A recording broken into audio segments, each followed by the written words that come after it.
Imagination is everything. I can't remember who wrote those 3 words in that order, but it seems he summed up it all. Imagination is everything. Our lives will reflect the way we use our imagination. The child imagines himself walking like the adults he sees above him. As soon as he can walk, he wants to run. As we reach successive plateaus in life, we begin to imagine ourselves reaching the next one, and thus our imaginations lead us on from one idea to another through every day and every year of our lives. But if we're not careful, our imaginations can lead us into mazes of confused complications from which we may find it difficult to extricate ourselves. So it's a good idea, as we use our imagination, to always strive for simplicity, to avoid the complicated. Remember the 3 main departments of living: family, how we spend our days, work and leisure, and income. If we're wise, we'll work toward keeping each as uncomplicated as possible, as interesting and as rewarding as possible, but at the same time simple and straightforward. Are we living the lives we want to live, or are we living stereotyped lives based on phony values? Usually they're a combination of both, a kind of compromise which says surely other people must have some idea of what constitutes the good life. After all, there are so many of them. But when we look closer, we see that they're living shadow lives, as Mumford calls them. In competition, ice skating, you've seen a couple match each other's movements almost perfectly. It's called shadow skating, I believe. They try to match each other's movements so perfectly that each might be the other's shadow. In any sort of neighborhood, you will tend to find people living much the same way. Their homes, landscaping, furnishings, and lives are typified, if by anything at all, by an almost total lack of imagination. Imagination, like anything else, needs fuel for production. You can't have something from nothing. Thomas Edison said, "I'm a sponge. I want to know the answer to everything." With his great lifetime inventory of information, he could assemble an incredible array of new combinations and permutations. Electric light is a combination of elements, and so is any good idea, or any bad idea for that matter. Most of us make the mistake of not asking why. Why do I live here, in this house, rather than in some other house? Why this life instead of another life? Why this work instead of other work? Why these rewards instead of others? Now, this doesn't mean we'll change anything necessarily, but at least we'll be living lives that have been examined and found to be to our personal liking. We'll know that we're not living the lives we're living simply because they reflect and are pretty much composite copies of the lives we see about us. There should be, to my way of thinking, deep main currents in our lives: our family lives, our work and our leisure, and our rewards in the form of income. Our family lives should be good and richly satisfying. What is our input here? How are we using our imaginations to bring meaning, charm, and love to our family relationships? It's an ongoing process that should become richer and more meaningful with the passing of time. As we grow older, we should come to love each other more, instead of it being the other way around. Imagination can bring this about, making allowances for unmanageable neuroses or even psychoses that may crop up. I've often thought of producing appointment calendars with weekly reminders that we should think of something interesting to do for those we love, to let them know we don't take them for granted. A dinner out, a weekend trip, flowers, a card, a phone call, a gift, maybe nothing more than a big hug and the words, "I love you very much." The 5 most important words in the language when arranged in that order. Or planning a really interesting vacation 6 or 8 months in advance, instead of waiting until the last minute and finding yourself with nothing very interesting to do. How about your home? Is it what you want? H.L. Mencken once commented that the average home is a house of horrors and doesn't reflect poor taste so much as it reflects no taste at all. People tend to order their steaks medium, and their homes and lives the same way. Medium rhymes with tedium. The family is the most important part of the life of most of us. What good is accomplishment if there's no one with whom to share it? What good is anything if there's no one with whom to share it? And since the family is first in importance, it represents a fertile field for the imagination, not just for the woman in the family, but for the man, and hopefully the kids as well. Family creative thinking sessions are a lot of fun and a never-ending source of good ideas. Check every idea for basic simplicity. Avoid complication whenever possible. Next, imagination as it applies to the way we spend our days, our work, and our leisure. Let's take them in order. No matter what it is we want, if it's within the realm of reality, we can get it through imagination applied to our work. Nothing now being done by man is being done the way it can and will be. Everything will be done much better. Not can be, will be, whether it's the result of our applied imagination or not. People who resist change in their work are impediments to progress, yet the first words the new person on the job usually hears are, "Now this is the way it's done around here." A business leader made the comment that if we're doing anything this year the way it was done last year, we're obsolete. Now that's an extreme generalization, but deserves careful attention. In most things it's true. Now, while getting new ideas in business is usually the best way to guarantee unpopularity, it's still the only way to renewal and growth. People resist new ideas from the top to the bottom of an organization, especially if it's an older organization. Championing a new idea is a lonely business. But if you believe it's a good idea, if your research causes you to believe it will be of significant benefit, and the costs and disruption necessary to test the idea are not completely out of line with its ultimate benefits, then fight it through. Do it as diplomatically as you can, make as few enemies as possible, but fight it through if you believe in it. The object of management is not to be loved by the people in the organization. It's to make things happen most profitably for all concerned, particularly the customer. People historically have stood in the way of virtually every good idea, and especially if it isn't theirs. Your good ideas can lead to your dismissal from an organization. But ideas are more important than a job. With good ideas, you have independence. There's always a way to succeed. A friend of mine found he couldn't get his ideas through the board of directors. He resigned, and beginning at about the age of 60, he built a $300 million a year business on his rejected ideas. Walt Disney used to ask 10 people what they thought of a new idea. If they were unanimous in their rejection of it, he would begin working on it immediately. Our world today consists of thousands of things people once thought were impossible. How many good ideas have you followed through to completion in your work during the past year? A business whose very beginning and success were based on innovative imagination will become a model of stodgy convention with a few years of good profits. You know, Arnold Palmer's success as a truly great golfer was based on his ability to never try to play it too safely, too cozy. He was never foolhardy, but he would try the more testing shot when others would have played it safe. He lost some tournaments as a result, but he won a great many, and achieved world fame and respect, too. There's much to be said for the conservation of assets, but it should be remembered that they tend to slow you down and put more emphasis on saving what you've got than on building for the future. Of course, there's a happy balance between conservation and innovation that should never be lost sight of. Ask yourself, what business am I in? What is its purpose? How does it contribute to the well-being of mankind? And how can I make it better? Not how can we produce more necessarily. We have almost overproduced ourselves into a world junk pile. In trying to produce more and more, many businesses have lost sight of real quality. Quantity became the god, with a small increment of profit on mountain ranges of units, gadgets, shiny junk that fell apart when the purchaser got it home, knobs that broke or fell off, buttons that came off, toys that couldn't stand the strain of being unwrapped. Towering mountain ranges of shiny, worthless junk, none of it worth our time, let alone our money. There's a rapidly growing avant-garde that will one day represent the majority of the population that is determined to buy quality, and they'll go to any country to get it.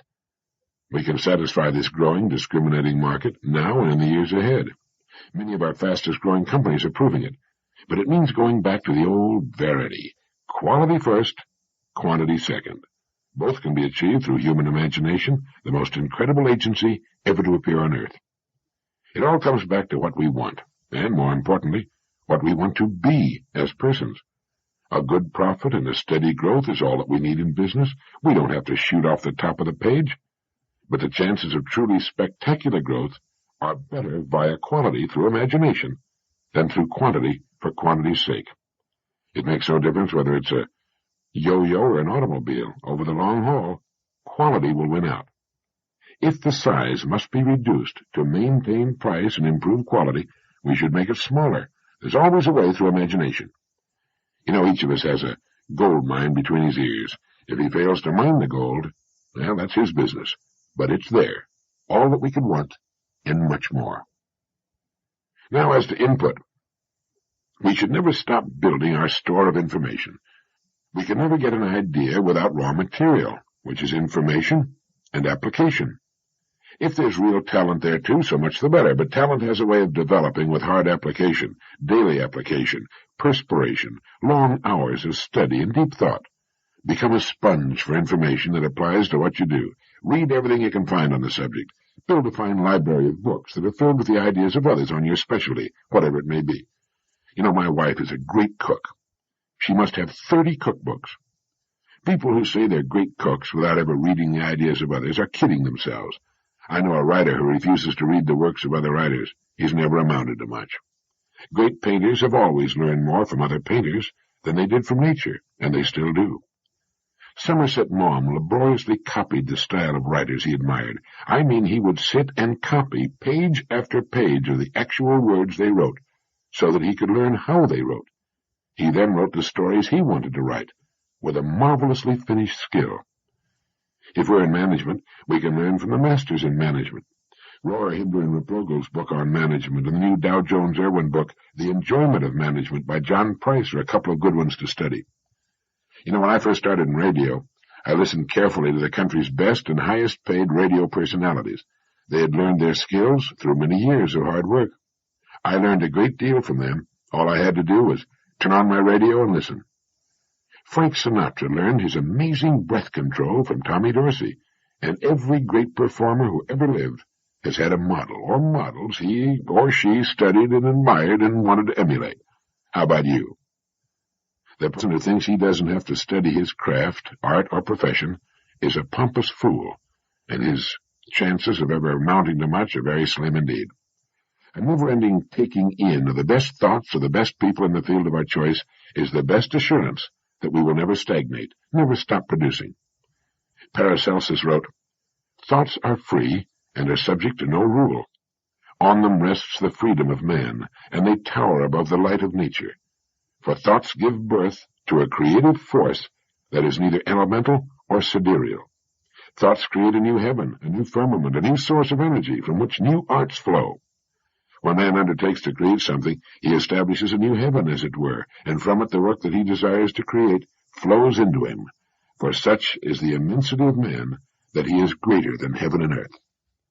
He went on to write, "The child is still an uncertain being, and he receives his form according to the potentialities that you awaken in him. If you awaken his ability to make shoes, he'll be a shoemaker. If you awaken the stone-cutter in him, he'll be a stone-cutter.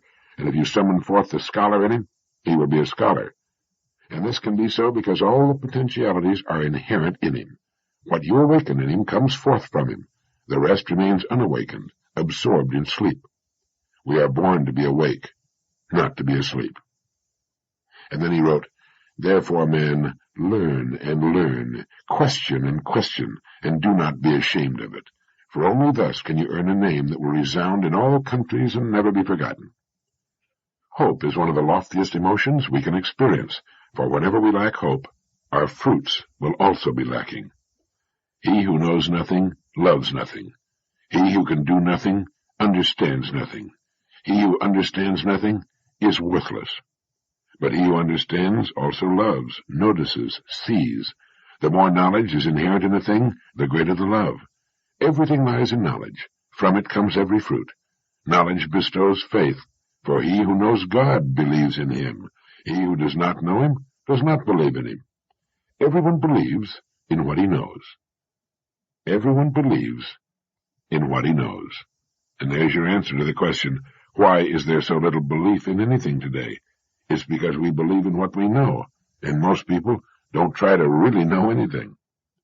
You know where I got those great quotations of Paracelsus? From the book The Nature of Man, which I recommended in Direct Line 1. People who say they don't have time for reading, research, and study had better find time or throw in the towel. There's no other way to make it over the long haul. You can't make wine without grapes. There must be input if there's to be output. A time spent each day in study will produce a never-ending stream of interesting, imaginative ideas we can apply to our work. It will also confer upon us a very precious thing, freedom, complete independence. We can live where we please, earn the income we desire, and have a wonderful life through the systematic development of our imaginations. Imagination is everything. What applies to our work also applies to our leisure, our hobbies, avocations. If we play golf or tennis, it's much more enjoyable if we play well. Again, a systematic, never-ending study of the game or sport will keep our ability and enthusiasm growing over the years. We don't have to become obsessed with it or be a professional, but it's great to develop confidence in a real facility for the fun we enjoy: boating, fishing, skiing, flying, tennis, golf, bridge, whatever it is. It's more fun if we're fairly good at it. Working at our hobbies gives us the rest we need from the problems at work and at home. It helps us live in balance with a minimum of friction. Scientists are in agreement that the old biblical admonition is correct when it says, "He that is slow to anger is better than the mighty, and he that keepeth his spirit is greater than he that taketh a city." If we can catch the vision that life is lived from within out, that it's not so much what happens around us or to us as what happens in us that counts, we can set our own pace, live our own lives, meet situations and people objectively without fear or resistances, and we can become healthier and as prosperous and happy as we want to be. Anyone who knows anything about mechanics knows that friction is the enemy. Steel wheels on rails reduce friction almost to the vanishing point, and an enormous, almost unbelievable load can be moved great distances with surprisingly little power. I had dinner in a restaurant in San Antonio the other night at the top of that great tower that was built for the Hemisphere, and the owner of the restaurant told me that that entire thing turns with a 1.5 horsepower motor. Steel, frictionless balls working on steel rails. We can do the same by reducing friction from our lives. The more friction, the slower we must move with greater effort. Some men in medical research go so far as to say that man has within him a health-maintaining force sufficient to keep him alive and healthy almost indefinitely, if it were not for the destructive effect of uncontrolled emotions. As James Allen wrote, "The calm man, having learned how to govern himself, knows how to adapt himself to others, and they in turn reverence his strength and feel they can learn from him and rely upon him." In all the departments of living, developing calmness, serenity, is worth any effort. It typifies the great person, the true professional. It takes daily practice, especially if we're not a naturally calm or phlegmatic kind of person. The calm person moves ahead. People just naturally look to him for leadership, especially when things aren't going as they should. But not enough has been said about the contributions calmness makes to good health. Good health in man, as it is in all living things, is the natural state. The body has fail-safe mechanisms that automatically go to work whenever good health is threatened. Ill health comes more often from emotional stress than anyone even dares to guess. Friction is the culprit.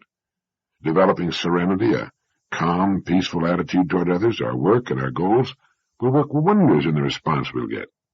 So we should calm down, slow down, and with a little discrimination as to what we allow to get through to us, we can do much more and enjoy ourselves much more with much less friction and effort.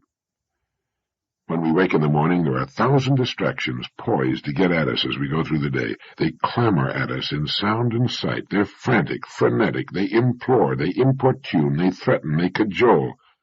If we'd let them, they'd keep us spinning like confused tops. We need to put a sentry at the door to our consciousness and look at the credentials of that which would enter. We can suffer from inner pollution, too. We should be choosy what we let enter our consciousness, as choosy as we are about the furnishings in our homes. A great educator once said something to the effect that the most interesting people are the people with the most interesting pictures in their minds. If you will think of the things that clamor for your attention as paintings waiting to hang on your walls, you can become very selective. A salesman was talking to a farmer who was very much interested in what he was selling. They were standing in the shade of a tree near the house when the sound of the telephone's ringing reached them. The farmer made no attempt to leave. Finally, the salesman mentioned that the phone was ringing, and the farmer commented that he'd had that thing installed for his convenience, not for anyone else's, and went on with the conversation.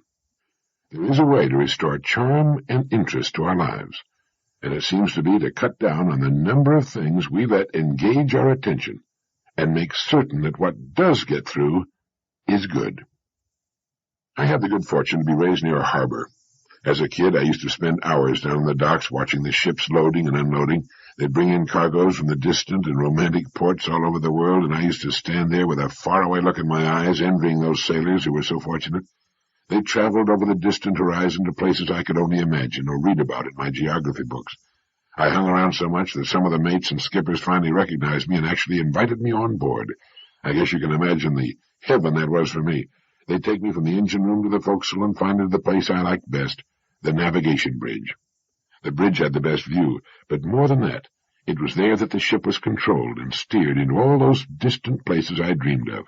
Once I was even invited to lunch. I didn't get over that for months. It's strange how something like that can have such an overwhelming fascination for a youngster and exert such an influence over his life. As soon as I was old enough, I was on a ship, and I sailed to quite a few of those distant deep-water ports.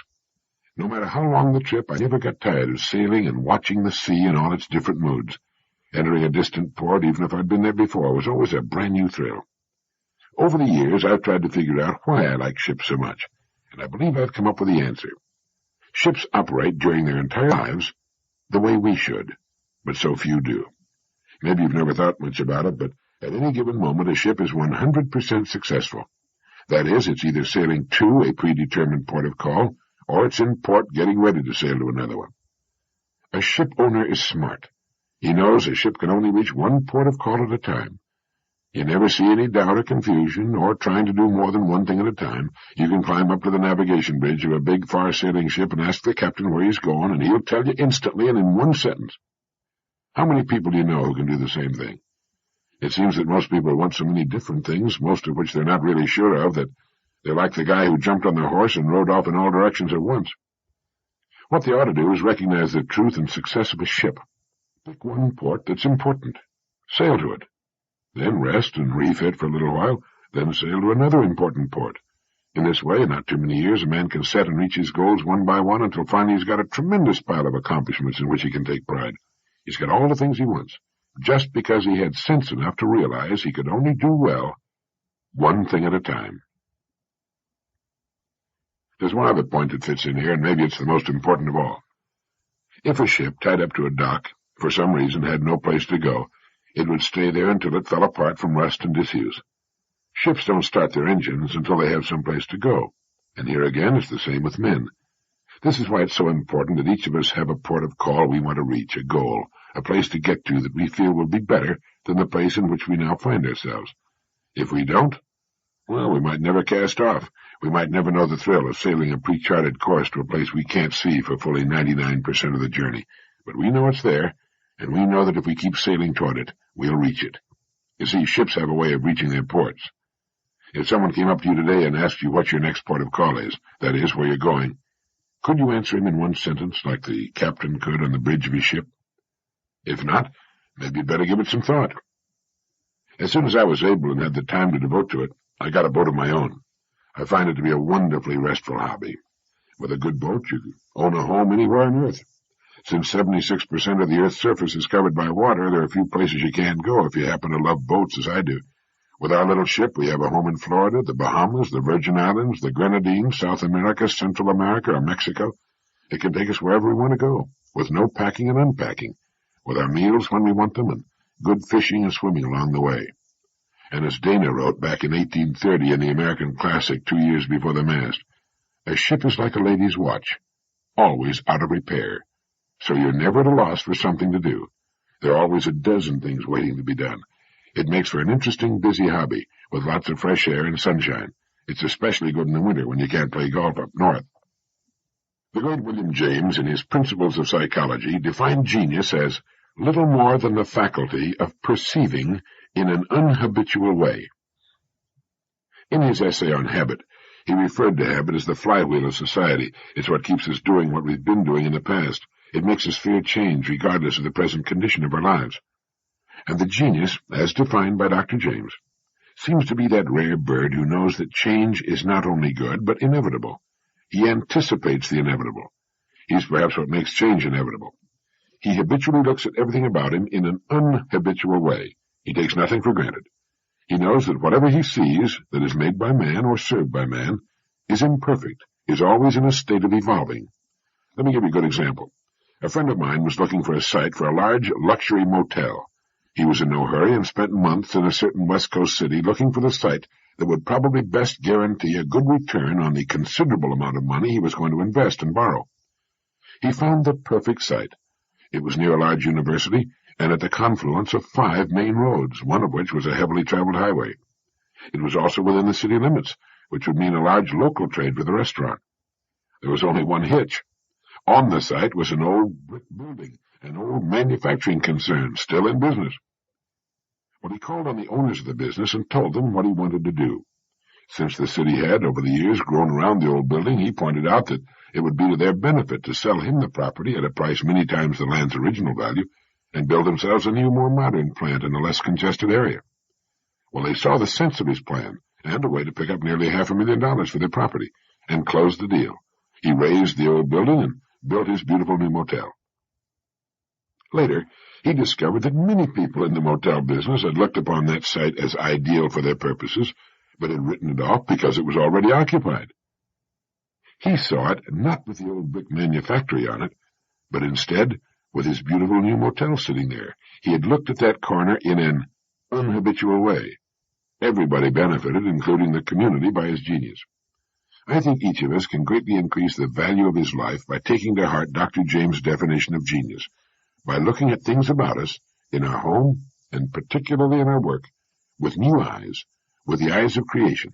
We can form the habit of seeing things not as they are, but as they perhaps will be, as they could be, as our changing world will insist they be in the future.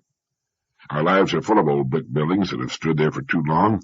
We just don't see them anymore, or if we do, we just assume they'll always be there. And maybe they always will, if we don't do something about them. In case the idea impressed you as much as it did me, here's Dr. William James' definition of genius again. You might want to remember it. Genius is little more than the faculty of perceiving in an unhabitual way. Speaking of Dr. William James, he also had something to say about the interesting phenomenon known as second wind. In his essay on vital reserves, he points out that everyone knows what it is to start a piece of work, mental or physical, feeling stale, and we know what it is to warm up to a job. But before too long, we feel the first signs of fatigue. As Dr. James put it, we have then walked, played, or worked enough, so we desist. We simply quit. This sort of fatigue forms a kind of barrier behind which the great majority of people live and work. But if an unusual necessity forces us to press onward, as James put it, a surprising thing happens. The fatigue gets worse up to a certain critical point. Then gradually or suddenly it passes away, and we're fresher than before. We have evidently tapped a level of new energy, a second wind, masked until then by the fatigue obstacle we usually obey. In fact, we may find that we have third and fourth winds. The phenomenon occurs in cases of mental activity as well as physical, and in exceptional cases we may find, beyond the very extremity of fatigue, distress, stores of ease and power we never dreamed ourselves to own. It's evident that we have stockpiled reserves of energy that are ordinarily not called upon, but that may be called upon, deeper and deeper strata of power, ready for use by anyone who probes so deeply. I remember one Sunday when I had to write 20 radio programs to be recorded on Monday. I got started at 9 in the morning, and by 5 in the afternoon I was bushed, but I had 10 more shows to write, so I kept at it. Suddenly, I felt better and had more energy than at any previous time, and by 1:30 the next morning, when I finally completed program number 20, I felt great. I felt I could keep going forever. 16.5 hours of steady mental work and typing, and I was fresher than when I started. Great things are done by so-called high-energy people, but I'm sure most of us don't know about or forget about the great reserves of energy which lie dormant in us. Each of us has a tremendous second wind, mentally and physically. Passing through the fatigue barrier to reach these deep reservoirs can make the difference between ordinary or unusual success, between existing and really living. It's good to know we have it.